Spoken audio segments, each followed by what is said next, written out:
Sales has fundamentally changed. The traditional sales model that's worked well for centuries doesn't work anymore. And that's mainly because of software as a service, or SaaS. You see, today, the internet provides a lot of the value that traditionally salespeople provided.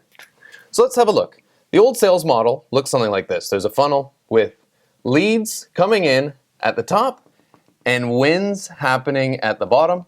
And the wins, this is where salespeople get paid.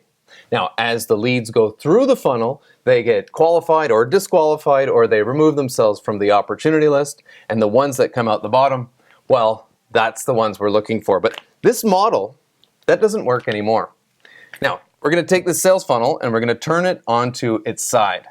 The leads are still coming in through the side, but the wins now are happening in the middle, not at the bottom of the funnel.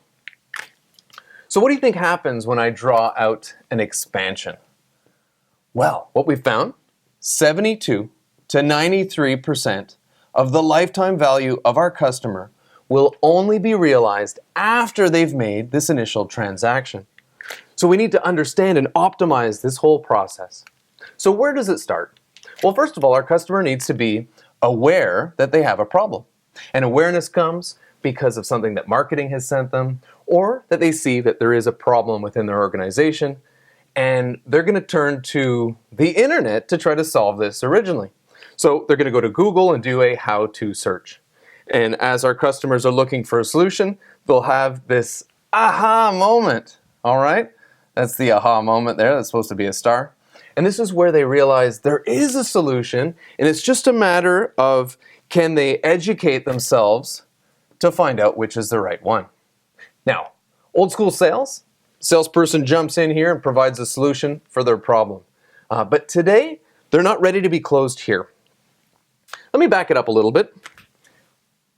I'm going to use an experience that I had. I like to edit video, and between my drone and my camera and my GoPro, rendering the files was taking way too long. So I knew I had a problem.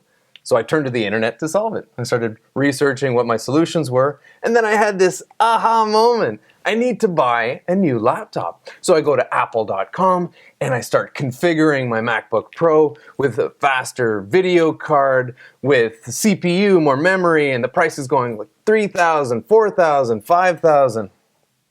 Well, our customers are going through a similar journey. Now, first, this aha moment can be considered an MQL, Marketing Qualified Lead. They're not ready to speak to a sales professional just yet, but they're on our website downloading white paper, going to webinars. When they're ready, all right, that's called an SQL, Sales Qualified Lead. This is where they are ready to set up a call, discovery call for 30 minutes with an expert, and then move on to a demo, proposal, negotiation, and then finally signing on the line that is dotted. So let's go back to my experience journey. I decided I knew I needed a laptop, but I didn't know which particular upgrades were optimal for me. So I went into the Apple store. There, the salespeople helped me educate myself. They even put me on the phone with an expert, and this guy asked me questions. Am I doing 3D editing and post-production? Nope, just regular editing. And then we figured out the right configuration for me. And with confidence, I whipped out my credit card, paid for it, and went home, waited a few days, and they delivered me my new laptop. Now, our customers are going through this same moment. And when they get to selection mode, this is where, as sales professionals, we can help them evaluate the benefits of our solution. Now, once they've made that decision, it's a very important period, because right when they paid or are about to pay, this is when the seeds of churn are sown. Churn.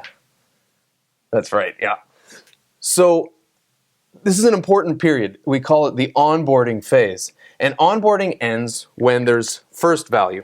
First value does not need to be that the whole solution is implemented, but it's beginning to be implemented, and they can taste for the first time, they can feel that they've made the right decision because things are moving. Once it's fully implemented, then we can measure the impact that it has. And this is where the long-term value will lay. If we can measure the impact, the value that we've provided for our customer, then they will help provide us with continued growth. All right, and the continued growth comes in a reoccurring revenue model from renewal upsell, cross-sell, and ultimately word of mouth. So the old school way of doing things, the seller-centric leads to wins, we've got to leave that behind, and we have to start putting our customer first. We have to help them through the education phase into selection mode, then measure the impact we have provided in order to continue on with sustained growth. And the sustained growth will come through measuring the impact. So this is what we call the bow tie shape, and this is the new SaaS sales model.